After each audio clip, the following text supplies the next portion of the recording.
पढ़ाई लिखाई में प्रकांड विद्वान, कई भाषाओं की जानकारी, लोगों की भलाई के लिए मठ की स्थापना, अमेरिका जाकर भारतीय संस्कृति का प्रचार और समाज सुधार की बात, ये सारे विशेषण स्वामी विवेकानंदा के लिए इस्तेमाल होते हैं।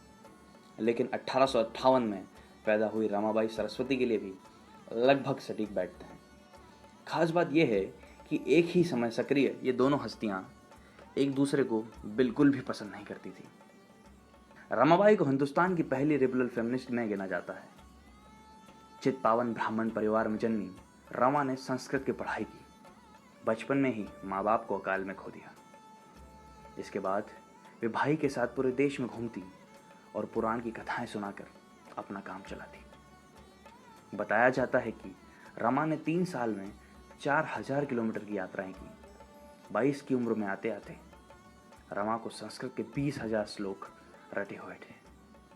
कन्नड़, मराठी, बांग्ला और हिब्रू जैसी 7 भाषाएं उन्हें आती थी। रमा की पढ़ाई लिखाई के स्तर से बंगाल के विद्वानों में हलचल समझ गया।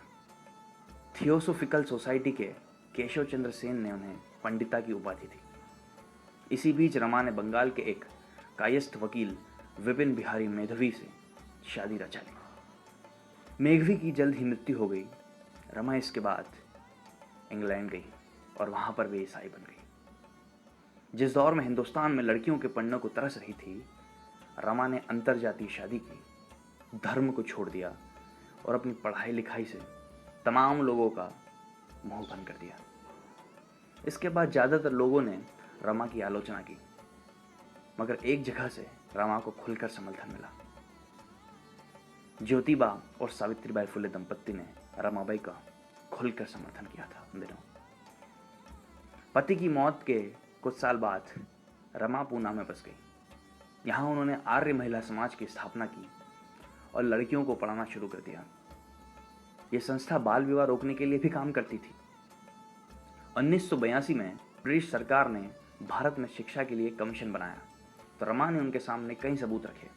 उन्हें लॉर्ड रिपन के सामने रिपोर्ट दी। इस देश में 90 में से 100 पढ़े लिखे पुरुष स्त्री शिक्षा और उसे बराबरी का दर्जा देने से कतराते हैं। पढ़ी लिखी महिलाओं की छोटी सी गलती को बहुत बड़ा बनाकर उनके चरित्र पर कीचड़ उछाला जाता है। हिंदुस्तान को सुधारना है तो महिला टीचर और डॉक्टर्स की गिनती बढ़ानी होगी। रमा के ये सुझाव महारानी विक्टोरिया तक पहुंचे। महारानी ने रमा को केसर ए हिंद की उपाधि दी। रमा के सुझाव को अमल में लाते हुए लॉर्ड डफरिन के समय में महिलाओं की मेडिकल शिक्षा पर खास ध्यान दिया गया और सन 1986 में आनंदीबेन जोशी पहली भारतीय महिला डॉक्टर बनी। हालांकि डॉक्टर जोशी की 6 महीने उपरांत ही मृत्यु हो गई। रमा ने शारदा सदन की मुखिया के तौर पर महाराष्ट्र में काफी काम किया। कर्नाटक के गुलबर्गा में एक स्कूल खोला। 1922 में मृत्यु तक वे तमाम आलोचनाओं के बाद भी विधवाओं के उत्थान के लिए काम करती रही। रमा ने अपने ब्रिटेन प्रवास में एक किताब लिखी थी। किताब का नाम था the high cast Hindu women. इस किताब में एक हिंदू महिला होने के बुरे परिणामों की बात की गई थी। बाल विवाह, सती प्रथा, जाति और ऐसे तमाम मुद्दों पर लिखा गया था। वो अमेरिका गई और वहां लेक्चर्स देना शुरू किया। वो रमाबाई एसोसिएशन के लिए फंड भी जमा कर रही थी। यह करीब करीब वही समय था जब स्वामी विवेकानंद भी हिंदू धर्म के महान पक्ष को दिखाते हुए अमेरिका में लेक्चर्स दे रहे थे। ऐसे में दोनों के बीच में टकराव होना तय था। सन 1993 में जब विवेकानंद ने शिकागो में ऐतिहासिक भाषण दिया, तो रमाबाई ने लिखा, मैं अपनी पश्चिम की बहनों से गुजारिश करती हूं कि बाहरी खूबसूरती से संतुष्ट न हो।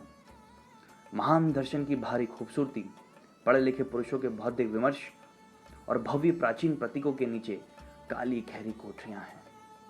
इनमें तमाम महिलाएं और नीची जातियों का शोषण चलता रहता है।